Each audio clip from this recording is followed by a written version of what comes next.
अब तो मैं ये भी कहना चाहता हूँ कि प्रधानमंत्री नरेंद्र मोदी राजनीतिक भाषा की मर्यादा को लांघ रहे हैं। मैं प्रधानमंत्री उससे कहीं आगे चले गए हैं। प्रधानमंत्री ने ये तक कह दिया कि विपक्ष अपने वोट बैंक लिए मुजरा करने को तैयार है। मुजरा। प्रधानमंत्री आप जानते हैं मैं मुजरा कौन करता है। बेबसी में औरतें जब तक वाइफ बन जाती हैं वो मुजरा कहते हैं। आप जिस शब्दावली का इस्तेमाल कर रहे हैं आप शायद ये भूल गए या जानबूझकर आपने ये बात कही, क्योंकि जब आप इस शब्दावली का इस्तेमाल करते हैं तो ये शब्दावली आप ममता बनर्जी, राबड़ी देवी, मीसा भारती, प्रियंका गांधी वाड्रा और विपक्ष की तमाम महिला नेत्रियों की भी इस शब्दावली का इस्तेमाल कर रहे हैं। मगर आप जानते हैं प्रधानमंत्री ने जिस मुजरा शब्द का इस्तेमाल किया उससे भी ज्यादा शर्मनाक उनका बयान सामने बढ़ कर आया है। प्रधानमंत्री नरेंद्र मोदी कहते हैं कि जिन 80 करोड़ लोगों को मुफ्त राशन मिला है, अगर उन्होंने वोट नहीं दिया तो उन्हें पुण्य नहीं मिलेगा। यानी कि प्रधानमंत्री इस देश की गरीब जनता पर एहसान जतला रहे हैं। दोनों बयान सुनाऊंगा दोस्तों आपको, क्योंकि लोकतंत्र के इतिहास के ये दो सबसे शर्मनाक बयान। सबसे पहले सुनिए प्रधानमंत्री नरेंद्र मोदी में मुजरा के संदर्भ में क्या बात कही, सुनिए। इंडिया अलायंस को अपने वोट बैंक की गुलामी करनी है तो करें, उनको वहां जाके मुजरा करना है तो भी करें, उनको वहां जाके मुजरा करना है तो भी करें, उनको वहां जाके मुजरा करना है तो भी करें। मैं एससी, एसटी, ओबीसी आरक्षण के साथ डट करके खड़ा हूं, खड़ा रहूंगा, जब तक जान है लड़ता रहूंगा। आपने एक बात पर गौर किया होगा दोस्तों, जब प्रधानमंत्री में जब मुजरा वाली बात कही ना तो भीड़ में उन्हें बहुत ज्यादा प्रतिक्रिया नहीं मिली है। ये बात इन्हें बिहार की राजनीतिक पृष्ठभूमि में कही। जननायक जयप्रकाश नारायण की यह पृष्ठभूमि है और उस राजनीतिक जमीन पर आप इस तरह का बयान दे रहे हैं। ये वो जगह है जहां महात्मा गांधी में अपने पैर रखे थे। ये वो राज्य है जहां की सीलान से डॉक्टर राजेंद्र प्रसाद देश के पहले राष्ट्रपति आप हैं। और आपने उस राजनीतिक जमीन को दूषित करने का काम किया है अपने शब्दों के जरिए। मगर आप जानते हैं एक दूसरा पहलू भी सामने उभर कर आया जब मैंने इस मुद्दे को लेकर कल सोशल मीडिया पर अपनी बात रखी और इसे शर्मनाक बताया। तब ऐसे कई लोग आ गए जो प्रधानमंत्री के इस बयान को जायज ठहरा रहे थे, जो मुझे गाली दे रहे थे। प्रधानमंत्री आप जानते नहीं, जब आप मुस्लिम, मटन, मछली, मुगल और अब मुजरा शब्द का इस्तेमाल करते हैं और निहायत ही शर्मनाक तरीके से करते हैं, तब आप एक ऐसी भीड़ को खड़ी कर रहे हैं जो सिर्फ गालीबाज है। शब्दों से नहीं, जहन से, मानसिक तौर पर गालीबाज है। आप में ज़ॉम्बीज़ की एक ऐसी फौज तैयार कर रखी है जिसके मन में कोई करुणा नहीं है, जिसके मन में कोई दया भाव नहीं है, जो सिर्फ गाली देना जानती है। आपने इस भीड़ के अंदर इतनी नफरत भर दी है कि ये राजनीतिक ज़ॉम्बीज़ में तब्दील हो गए। और आप में से कई लोग जो नहीं जानते ज़ॉम्बीज़ क्या होती है, मैं आपको बतला दूं, आपने कई हॉलीवुड की फिल्में देखी होंगी। उस फिल्म के अंदर जो लोग मर जाते हैं ना, वो लोग अपने कब्रों से निकलते हैं और उनकी सिर्फ एक लालसा होती है, गोश्त की लालसा, इंसान को मारने की लालसा। प्रधानमंत्री आप ऐसे ही राजनीतिक ज़ॉम्बीज़ तैयार कर रहे हैं अपनी भाषा के जरिए। मगर मैं आपसे ज्यादा की उम्मीद भी नहीं कर रहा हूं। हमारे प्रधानमंत्री वो प्रधानमंत्री हैं जो किसी की पत्नी के लिए 50 करोड़ की गर्लफ्रेंड शब्द का इस्तेमाल कर सकते हैं। हमारे प्रधानमंत्री वो प्रधानमंत्री हैं जिन्होंने कांग्रेस की विधवा, जर्सी काऊ और न जाने किस शब्दावली का इस्तेमाल अपने विरोधियों के लिए किया है। पश्चिम बंगाल की सभाओं में आप निहायत ही शर्मनाक तरीके से दीदी ओ दीदी कहा करते थे। हम नहीं भूले हैं वो सब प्रधानमंत्री। और अब आप मुजरा शब्द का इस्तेमाल कर रहे हैं। आप भूल गए कि आप जिस तेजस्वी यादव या लालू प्रसाद यादव पर हमला बोल रहे हैं, उन्हीं लालू प्रसाद यादव की एक पत्नी है राबड़ी देवी, जो इस राज्य की मुख्यमंत्री हुआ करती। तेजस्वी की बहन है मीसा भारती, रोहिणी आचार्य, जो राजनीतिक तौर पर निहायत ही सक्रिय हैं। आप इस तरह की शब्दावली का इस्तेमाल कर रहे हैं। मैं सवाल पूछना चाहता हूं नीतीश बाबू से, आप क्या कहना चाहेंगे प्रधानमंत्री के इन तेवरों को लेकर? कल प्रधानमंत्री के इसी तेवर को लेकर प्रियंका गांधी वाड्रा ने भी सख्त आलोचना की थी। सुनिए वो क्या। आप देश के प्रधानमंत्री हैं, इतनी भी अपनी असलियत मत दिखाइए। आपने देश को कहा है कि देश आपका परिवार है, परिवार समान है। परिवार का जो मुखिया होता है हमेशा परिवार के सदस्यों के प्रति और परिवार के सदस्यों के उनके प्रति एक आंखों की शर्म होती है, वो नहीं खोनी चाहिए। आज आपने मोदी जी का भाषण सुना, बिहार में भाषण दिए। आपने सुना होगा, मैं आ रही थी यहां, मैं उनका बिहार का भाषण देख रही थी और ऐसे ऐसे शब्द उन्होंने इस्तेमाल किए विपक्ष के नेताओं के लिए जो इस देश के इतिहास में किसी प्रधानमंत्री ने नहीं इस्तेमाल किए होंगे।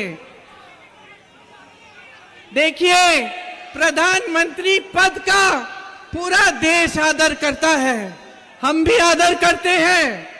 आपकी आस्था, आपकी आशाएं मोदी जी से एक समय में जुड़ी हुई थी। क्या मोदी जी की जिम्मेदारी नहीं बनती कि वो पद की गरिमा रखे, पद की मर्यादा रखे? आज जिस जिस तरह से वो बोल रहे हैं, अफसोस की बात यह है बहनों और भाइयों कि इनकी असलियत दिखाई देने लगी है। तो प्रधानमंत्री जी बौखलाहट में आ गए हैं, भूल गए हैं कि वो देश के प्रतिनिधि हैं, आपके प्रतिनिधि हैं, कि इस तरह के शब्द उनके मुंह से नहीं निकलने चाहिए। आखिर आगे वाली पीढ़ियां क्या कहेंगी कि ये हमारे प्रधानमंत्री के पद को इतना गिरा चुके हैं, पद की मर्यादा नहीं रखी, पद की गरिमा। कह रही हैं, मैं बार बार कह रहा हूं दोस्तों, अब प्रधानमंत्री की चिंता हो रही है। प्रधानमंत्री नरेंद्र मोदी हर गुजरते दिन के साथ उनके भाषा की मर्यादा गिर रही है। प्रधानमंत्री से उम्मीद नहीं की जाती कि वो इस तरह की शब्दावली का इस्तेमाल करें। इसलिए मैं चाहता हूं ये चुनाव जल्द खत्म हो ताकि प्रधानमंत्री को थोड़ा आराम मिल सके, सुकून मिल सके। प्रधानमंत्री हार जीत होती रहती है, मगर जिस शब्दावली का इस्तेमाल कर रहे हैं, आपने अपने ही देश की जनता से दुश्मनी मोल ली है। आप उन पर निशाना साध रहे हैं दुश्मन के तौर पर। मैं आपको याद दिलाना चाहूंगा प्रधानमंत्री, कल आपने एक और शर्मनाक बात कही। आपने कहा कि जिन लोगों को हम मुफ्त अनाज दे रहे हैं उन्हें वोट देना चाहिए, वरना आपको पुण्य कैसे मिलेगा। सुनिए प्रधानमंत्री ने क्या कहा। आज 80 करोड़ लोगों को मुफ्त खाना मिलता है, मुफ्त राशन मिलता है, तो वो आशीर्वाद देते हैं कि नहीं देते हैं? आपको पुण्य मिलता है कि नहीं मिलता है? लेकिन अगर आपने वोट नहीं दिया होगा तो वो पुण्य आपके खाते में जमा होगा। प्रधानमंत्री, इस बयान के जरिए आप देश के गरीबों का अपमान कर रहे हैं और मैं आपको बताता हूं क्योंकि आप जो ये बार बार एहसान जतलाते हैं ना कि हमने मुफ्त अनाज दिया, मुफ्त अनाज दिया। सबसे पहली बात, ये जो मुफ्त अनाज आप दे रहे हैं ना, जो आप एक नीति लेकर आए थे, गुप्त चुनावी चंदा, ये आप वहां से मुफ्त अनाज नहीं दे रहे हैं। ये जो 80 करोड़ जनता को आप मुफ्त अनाज दे रहे हैं, वो देश के खजाने से दे रहे हैं। वो देश का खजाना जो आपके और हमारे टैक्स भरने से भरता है। जी, आप और हम जो डायरेक्ट और इनडायरेक्ट टैक्सेस देते हैं ना, वो जाता है देश के खजाने में और वहीं से देश की 80 करोड़ जनता को मुफ्त अनाज मिलता है। तो सबसे पहली बात, प्रधानमंत्री, आप देश की जनता पर बिल्कुल भी एहसान नहीं कर रहे हैं। तो ये जो बात आपने कही है ना कि अगर वोट नहीं मिलेगा तो आपको पुण्य नहीं मिलेगा, आप गरीब का अपमान कर रहे हैं। ये गरीब का अधिकार है, वो जिसे मर्जी वोट दे। आप इस तरह से ब्लैकमेल नहीं कर सकते, आप इस तरह की शब्दावली का इस्तेमाल नहीं कर सकते हैं। आप मुजरा शब्द का इस्तेमाल करते हैं तो इस देश की महिलाओं का अपमान कर रहे हैं आप। और सबसे बड़ी बात, जो मजबूर औरत, जो मजबूर तवायफ मुजरा करने को मजबूर है, वो भी आत्मसम्मान के साथ अपनी रोजी रोटी कमा रही है। आप इस शब्दावली का गलत इस्तेमाल करके महिलाओं पर प्रहार कर रहे हैं, अपने विपक्ष पर प्रहार कर रहे हैं। मैं आपको बता दूं, इस मुद्दे पर आरजेडी सांसद मनोज झा का बयान आया है। एएनआई के मुताबिक राजद नेता मनोज झा ने कहा, मैं पहले प्रधानमंत्री से असहमत होता था, अब मुझे प्रधानमंत्री की चिंता हो रही है। वे हमारे देश के प्रधानमंत्री हैं, दुनिया में क्या सोचा जा रहा होगा, मेरे देश के प्रधानमंत्री की राजनीतिक जुबान कैसी है, कौन सी फिल्में देख देख कर ये डायलॉग लिखे जा रहे हैं। अगर कोई ये कहने लगे कि मैं दैव विरासते से आया हूं, मेरा जन्म बायोलॉजिकल तरीके से नहीं हुआ है, अगर हम और आप ये बात कहें तो लोग कहेंगे इसे डॉक्टर के पास ले जाओ। सही कहा यहाँ पर मनोज झा ने, क्योंकि प्रधानमंत्री नरेंद्र मोदी अब ये कहने लगे हैं कि मेरा जो जन्म है वो बायोलॉजिकल रास्ते से नहीं हुआ है, जैविक रास्ते से नहीं हुआ है। आप और हम कैसे पैदा होते हैं दोस्तों? 9 महीने हम अपनी माँ की कोख में पैदा होते हैं, मगर प्रधानमंत्री अब ये कहने लगे हैं कि मेरा जन्म वैसे नहीं हुआ है। वो ये कहने लगे हैं कि मैं ईश्वर का दूत हूं। मैं आपसे समझना चाहता हूं, अगर आप समझते हैं कि आप ईश्वर के दूत हैं तो इस शब्दावली का आपने इस्तेमाल क्यों किया? अब आप मुजरा शब्द का इस्तेमाल क्यों कर रहे हैं? क्या ईश्वर के दूत के मुंह से इस तरह की शब्दावली शोभा देती है? कांग्रेस ने क्या प्रहार किया, ये सुनते हैं पवन खेरा क्या कह रहे हैं। आज प्रधानमंत्री ने फिर से उनकी जुबान फिसली, या क्या कहें अब समझ में नहीं आ रहा, क्योंकि उनकी शायद आदत नहीं है धूप में जाकर प्रचार करने की। राहुल गांधी की तो आदत है 4000 किलोमीटर वो पैदल चले। प्रधानमंत्री को शायद अब प्रचार से थकान बढ़ गई है। जिन शब्दों का वो इस्तेमाल करते हैं, मुजरा करेगी कांग्रेस पार्टी, इस तरह के शब्द प्रधानमंत्री के पद पर बैठे हुए व्यक्ति को बिल्कुल शोभा नहीं देते। प्रधानमंत्री को मुझे लगता है अब आराम की ज़रूरत है, और मैं अमित शाह जी और नड्डा जी दोनों से आग्रह करूंगा, अगर आपकी थोड़ी सी भी वो सुनते हों तो उनका तुरंत इलाज कराएं। उनको इलाज की आवश्यकता है। नरेंद्र मोदी जी थक चुके हैं, बीमार हैं। राहुल गांधी ने भी इस पर कड़ी शब्दावली का इस्तेमाल किया है। वो कहते हैं प्रधानमंत्री की भाषा की गरिमा और भाजपा की सीटें दोनों ही लगातार गिरती जा रही हैं। प्रधानमंत्री को न जाने क्यों ऐसा लग रहा है कि अगर मैं गाली गलौज करूंगा तो मुझे सीटें मिलेंगी, लोग मुझे वोट देंगे। प्रधानमंत्री, आपकी ये सोच ही दयनीय है अगर आपको लग रहा है कि गाली गलौज करके देश की जनता आपको वोट देगी। और सबसे बड़ी बात मैं आपसे समझना चाहता हूं, आप में से जो लोग प्रधानमंत्री के समर्थक हैं, भाजपा के समर्थक हैं, देश के नेता को किस तरह की शब्दावली का इस्तेमाल करना चाहिए? प्रधानमंत्री निर्विवादित तौर पर देश के सबसे लोकप्रिय नेता हैं, लोकप्रिय राजनीतिक चेहरा हैं। ऐसे में क्या उन्हें मुजरा, मटन, मछली, मुगल, इन तमाम शब्दावली का इस्तेमाल करना चाहिए? आप लगातार देख रहे हैं प्रधानमंत्री के भाषा में किस तरह की गिरावट आ रही है। शुरुआत वो करते हैं मंगलसूत्र से, या आपका मंगलसूत्र छीन के मुसलमानों को दे दिया जाएगा। वो बात करते हैं मछली की और उसे जोड़ देते हैं मुगल के साथ।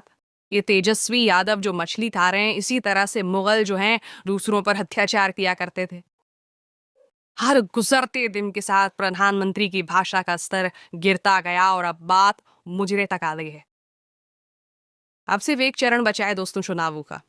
मैं ये सोच रहा हूं अगर 2-3 चरण अभी और बचे होते, यानी कि 7 चरण के बजाय अगर चुनाव 10 चरण में हुए होते, तो प्रधानमंत्री नरेंद्र मोदी जो म से मछली, म से मुगल, म से मटन, म से मुस्लिम और अब म से मुजरा बोल रहे थे, वो आगे जाके म से और क्या कहते?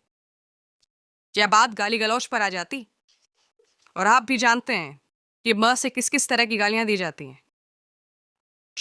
मैं हाथ जोड़कर आपसे प्रार्थना करता हूं प्रधानमंत्री, अपने पद की गरिमा का ख्याल रखिए। ईश्वर के लिए इस पद की कुछ गरिमाएं हैं।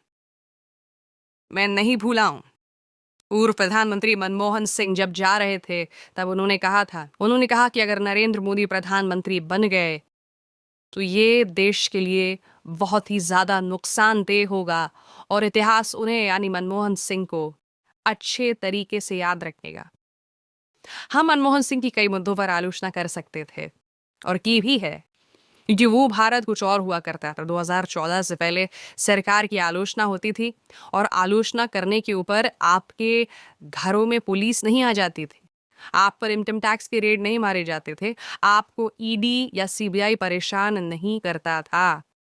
अब वो दौर बदल गया है। प्रधानमंत्री की शब्दावली पूरा देश देख रहा है।